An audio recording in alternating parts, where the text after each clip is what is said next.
friends, happy Sunday and welcome back to another week of What's for Dinner. If you're new here, hello and welcome. I am Taylor. I'm a stay-at-home wife and mom, and I share these What's for Dinner videos every Sunday to hopefully share some new meal ideas with you, to inspire you to cook more and to get you in the kitchen cooking more for your family. I started these videos just to motivate myself, and in turn that has motivated some of y'all to get cooking more. So I've got a bunch of dinners to share with you this week. I share everything from the fails to our favorites, but I'm going to go ahead and get into this week's What's for Dinner.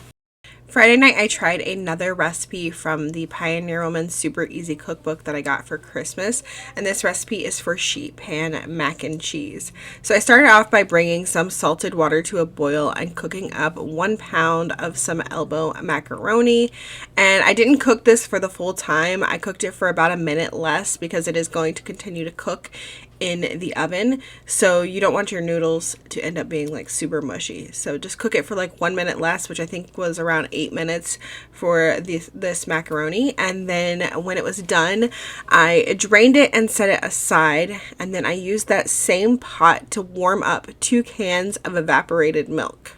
You want to make sure you stir this, whisk it often so that it doesn't burn. I actually had a little bit of it burn because I wasn't paying careful enough attention to it and stirring it constantly.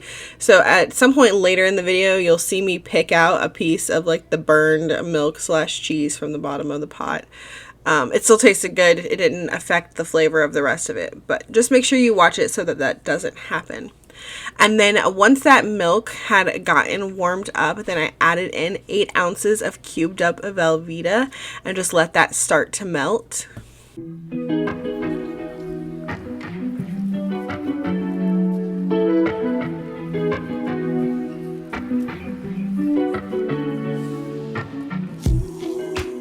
Once that Velveeta was most of the way melted, I started adding in the rest of my cheese. So in the recipe, she wanted you to use cheddar cheese and Gruyere cheese, but I couldn't find Gruyere, so I just used some cheese that I had in the fridge. I ended up using some pieces of Havarti that I cut up, some shredded Mexican blend cheese that I just need to use up from the fridge, and then some cheddar cheese. And then I added in some hot sauce, some dry mustard, and some salt and pepper.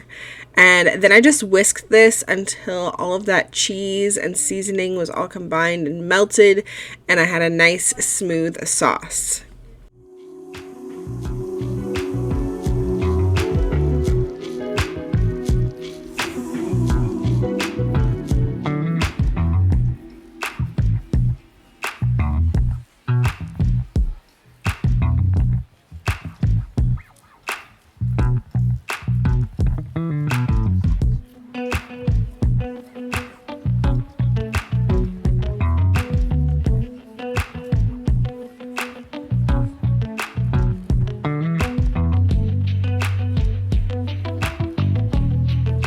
Once my sauce was smooth and everything was melted, I added back in my macaroni and I just stirred it around so it all got coated with that cheese sauce.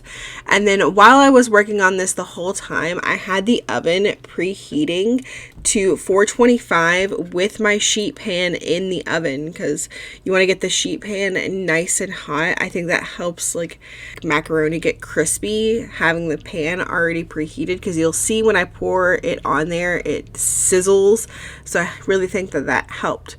So once I had the noodles all combined in that sauce, I pulled that pan out of the oven and sprayed it down with some cooking spray. And then I just poured this macaroni and cheese on the pan. It made it spread out in one nice even layer. And then I topped it with some more cheese. I did some cheddar and some Parmesan cheese on top. And then this went back in the oven on 425 for about 20 minutes.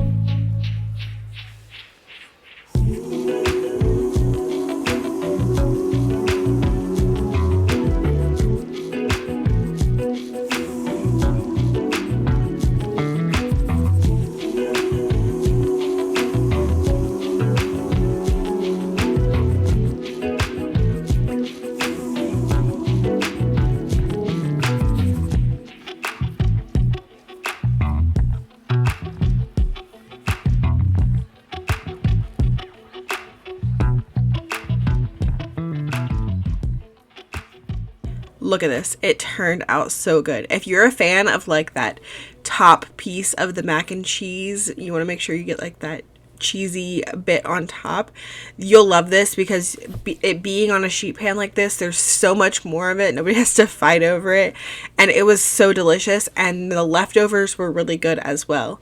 And to go with this night, I made tuna patties, which I've shared many times here on my channel. It actually has its own separate video, so if you want to see how I make tuna patties, that will be linked down below for y'all.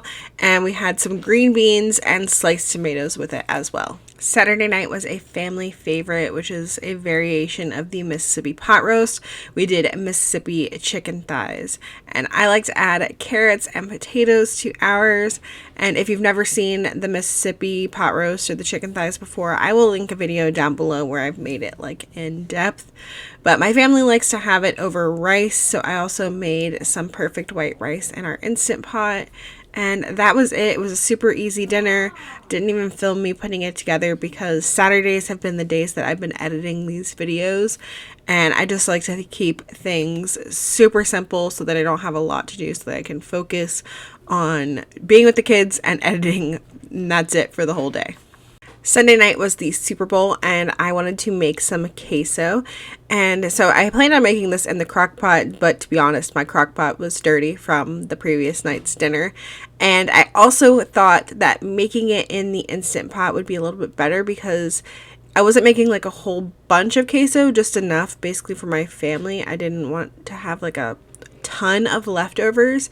So in the crock pot, I feel like when you don't have a lot of stuff in it, stuff tends to burn and like stick to the side. So I thought doing it this way in the Instant Pot would be better, and it turned out great. I think the Instant Pot just doesn't do as well of a job at holding in the heat as the crock pot does, and that's why it struggles with some of those recipes where you need to like cook potatoes or carrots. But yeah, I think it does good for small things like this queso. So in my Instant Pot, I have added about 16 ounces of Velveeta. I did 8 ounces of the white and 8 ounces of the regular like yellow one. I did some dried onion, some chili powder, oregano, hot sauce, garlic powder, and cumin. And then I did 2 cans of chili beans. I wanted 1 can of black beans and 1 can of chili beans, but I couldn't find black beans. And then I did a can of rotel and a little bit of frozen corn and about half a cup of milk. And then I just put the lid on this and let it cook for like 3 hours on normal. And I went in there about halfway through and gave it a stir to kind of mix in the Velveeta. Then, since it was the Super Bowl, we had to have wings. So I picked up these honey barbecue flavored chicken wings. They're already fully cooked, just frozen, and you need to heat them up. I cooked them in the air fryer on 400 for I think about 15 minutes, flipping halfway through. They were just okay. I wouldn't recommend them. As some people had said, they don't get crispy, which they didn't, which I didn't really expect them to be, but we just didn't really care for the flavor of them, to be honest. The kids kind of liked them at first, but then after eating a couple more, they were just like, I'd rather just not eat these. So I've tried them now. I know they're not great. I'm happy we tried them though. So because I was unsure of those wings and how they were going to be, and also because I knew we wanted buffalo wings, I also made wings my regular way. When I do this, I just spread them all out and make sure I pat them dry really, really well. And then I season them up with some garlic powder, onion powder, salt, and pepper. And then occasionally I will add on some baking powder, but I just completely forgot this time, but it does like help get them even more crispy. I just completely forgot this time. Once I have these seasoned up, I get them in the air fryer on the air fryer basket. I do usually have to cook them in 2 separate batches because I don't want to overcrowd them, because when you overcrowd them, they have less of a chance of getting crispy. So you want to make sure you don't overcrowd them. You get them in there in 1 single layer where they're not touching, and cook them for about 20 minutes, flipping halfway through.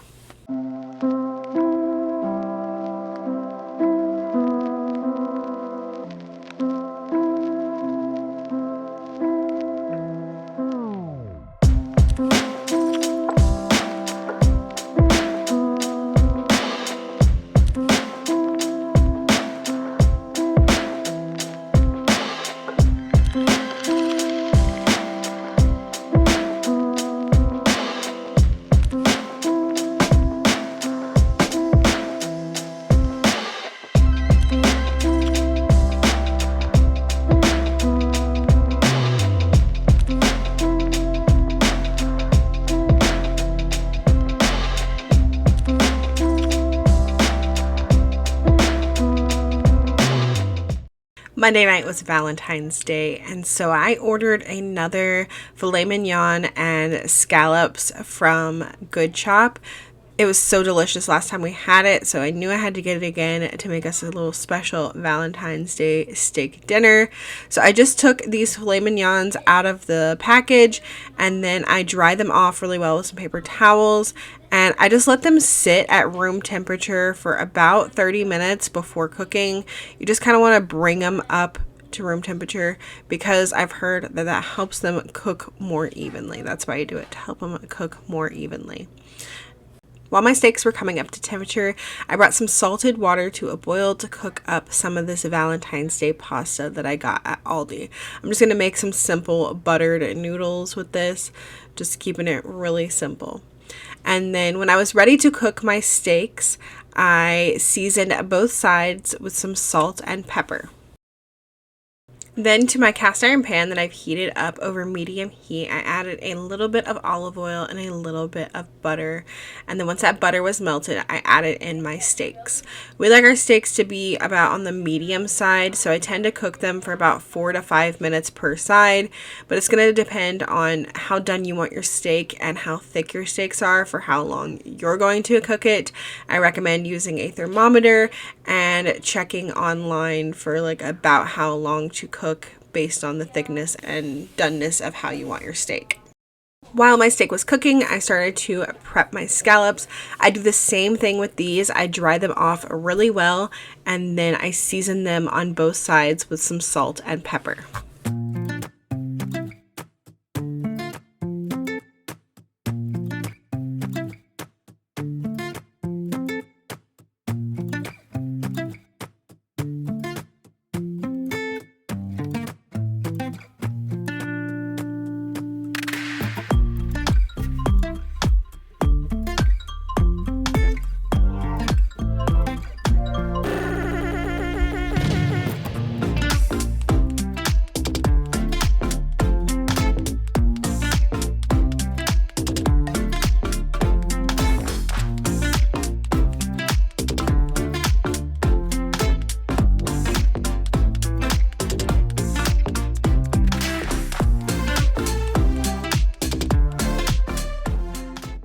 After letting my steaks cook for about 4 to 5 minutes per side, then I moved them to a cutting board and covered them with foil and let them rest while I worked on the scallops.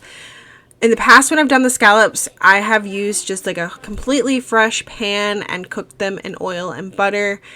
But this time I decided to actually cook them in that like oil and butter left over from the steak to give the scallops a little bit more flavor.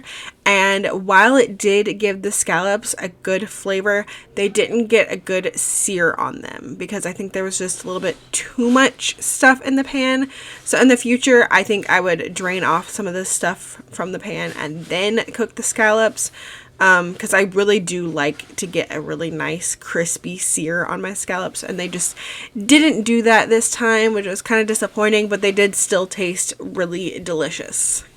And scallops cook really quick, so these only take 2 minutes on the first side and then just 1 more minute on the second side. So while I was working on all of that, I was still working on my pasta as well. Once my salted water came to a boil, I added in some of this Valentine's Day pasta from Aldi. I only did about half of the bag because I didn't want to have too much leftovers, so I just did about half of the bag. And then when it was done, I drained it and returned it to the pot with some of this Chef Chamois garlic butter and some Parmesan cheese.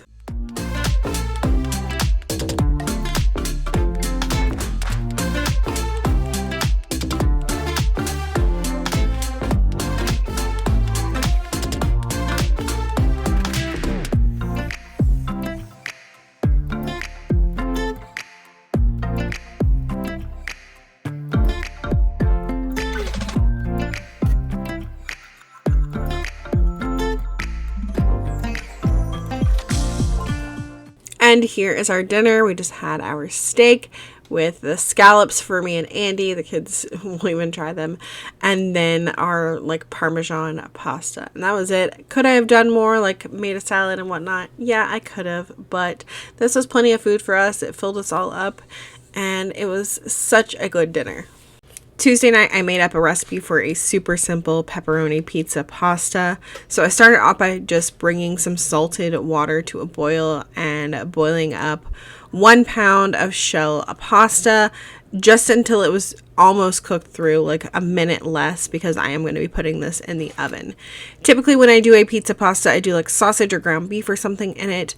This time I just cut up a bunch of pepperoni, shredded up some mozzarella, and did about 1.5 jars of marinara sauce. So when my pasta was done, I drained it and then added it to a casserole dish with all of those ingredients: the marinara sauce, the pepperoni, some of the mozzarella cheese because some is going to go on top, and then I added in some garlic powder, some onion powder, and some Italian seasoning. I just mixed all that around, got it nice and combined really well, and then put some mozzarella on top, and then this went in the oven on 350 for about 25 minutes.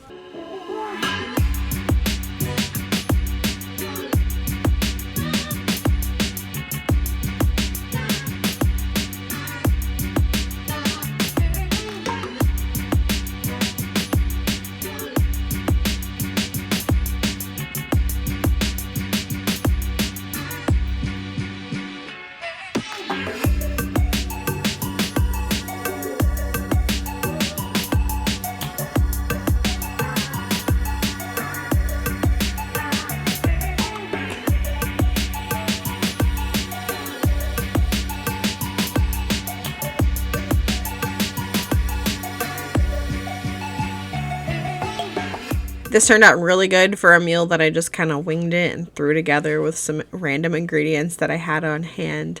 We just served it with a salad, and that was dinner for Tuesday. Wednesday night we did some burgers. So I have a little over 1 pound of ground beef here. This comes in a big pack at Sam's Club, and it's about 5 pounds in the whole pack. And I divide that 5 pounds into 4. Sometimes it's a little bit under 5 pounds, sometimes it's a little bit over 5 pounds, but I divide that into 4 packages for my family, and I had just been to Sam's Club this day, so I decided to wait until dinner time to like separate the meats because I knew I was going to be needing to deal with the ground beef anyway for dinner. So I left like 1/4 of that here for me to patty up into burgers. And so I take that little bit over 1 pound of ground beef and I divide it into about 5 burgers is what I usually get out of it. And then I wash my hands and season both sides with some salt and pepper. And then my favorite way to cook burgers is in my cast iron pan with a little bit of bacon grease.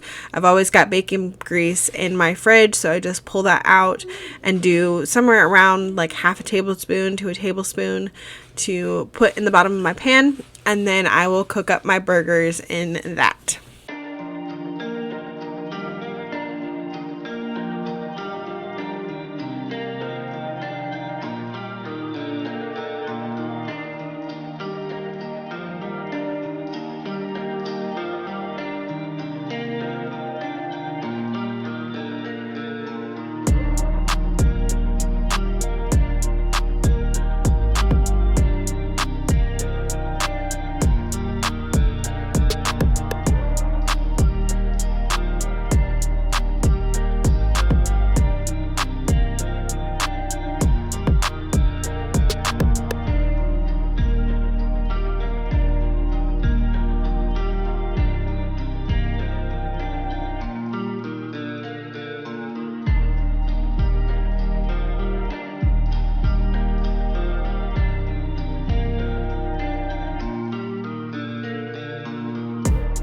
We had our burgers on some Aldi sesame seed brioche buns with some cheddar cheese and then some lettuce, tomato, ketchup, and mustard on me and Andy's burgers.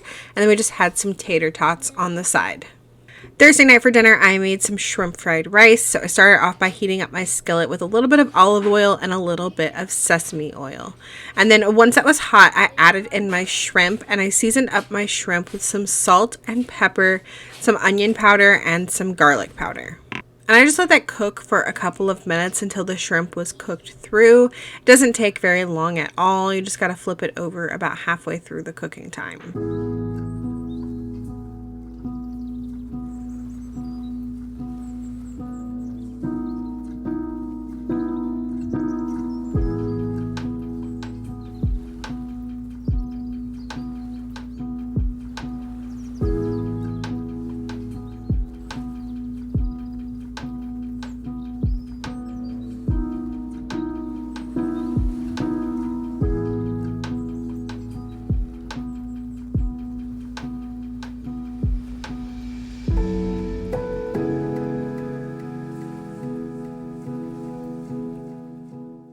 When the shrimp was done, I removed it and set it to the side in a bowl and covered it with a lid just to keep it kind of warm.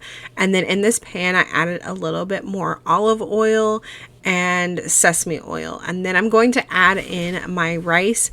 I have some cooked white rice. I usually cook this early in the day or the day before because you want it to be cooled completely when you are making a fried rice. Your rice, I promise you, will turn out better if you have cooled white rice. And I will leave my Instant Pot recipe for white rice down below for you guys if you are interested.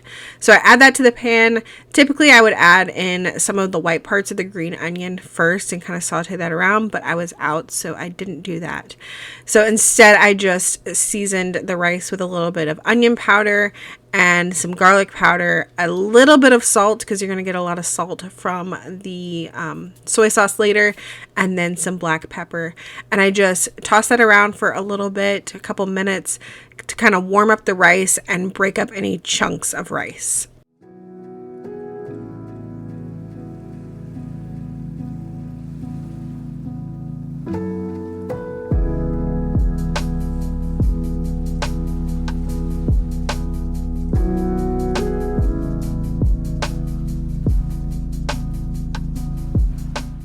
Once my rice was kind of warmed up, I add in some hoisin sauce, some oyster sauce, and some soy sauce. And I don't measure these. I say this every time. I just kind of go based off the color of the rice. I kind of know like how much to add, and it's all going to depend on the flavor that you want. So I would recommend just like adding some and then tasting the rice and seeing how it tastes to you. So I add that and then I mix it around really well. Make sure everything's got a nice brown color on it. Sometimes I got to add in a little bit more soy sauce. And then I push it all to the side and add in some frozen mixed veggies. This amount of mixed veggies that I added in was honestly very sad. I don't know why I left this small amount in the freezer, but I did, and this is all that I had to work with. So I add that to the side with a little bit of soy sauce, kind of mix that around, and then I mix it into the rice. And then I push everything back to the side and add in some scrambled eggs. I just kind of whisk them together with some salt and pepper, and then I pour them on that one side of the pan, not mixing them into the rice. And then I cover this and let it sit for a couple of minutes so my eggs can cook on that side, and then my rice also gets really crispy on the bottom side. And then I take the lid off, kind of mix them around, scramble them up, and then I mix them into the rice. And then once I have them mixed into the rice, I mix in my shrimp, and this is done. It's super quick and easy to come together.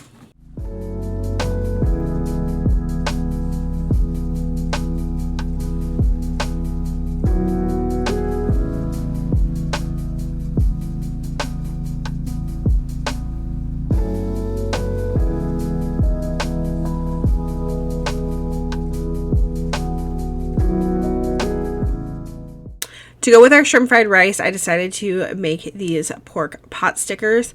I wasn't sure if we were going to like them. None of us had ever tried pot stickers before, and I had never tried to cook them before, so this was a first for us. I just followed the directions on the back of the package, which said to put some oil in a pan with some water and then lay your pot stickers in there in a single layer, and then cover it and let them steam for a couple of minutes. And then after that, you're just supposed to remove the lid and let them just like finish cooking, and then they get like golden on the bottom side, so they're like crispy on one side and like soft and kind of doughy on the other side. They were delicious. We all loved them. They had a little sauce packet that came with them too, which mostly just tastes like soy sauce, but maybe like a little bit sweeter. I don't know what's in it, but it was good. But we all love the pot stickers. I will definitely buy them again.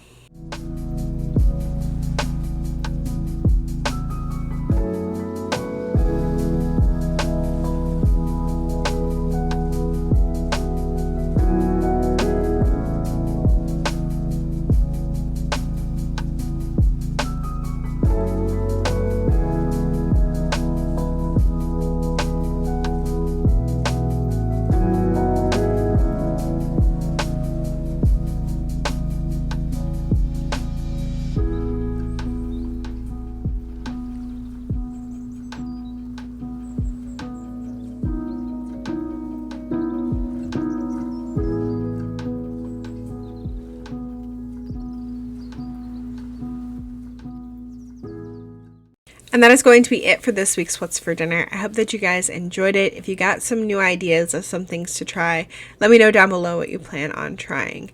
As always, thank you guys so much for watching, and I will see y'all in the next one. Bye!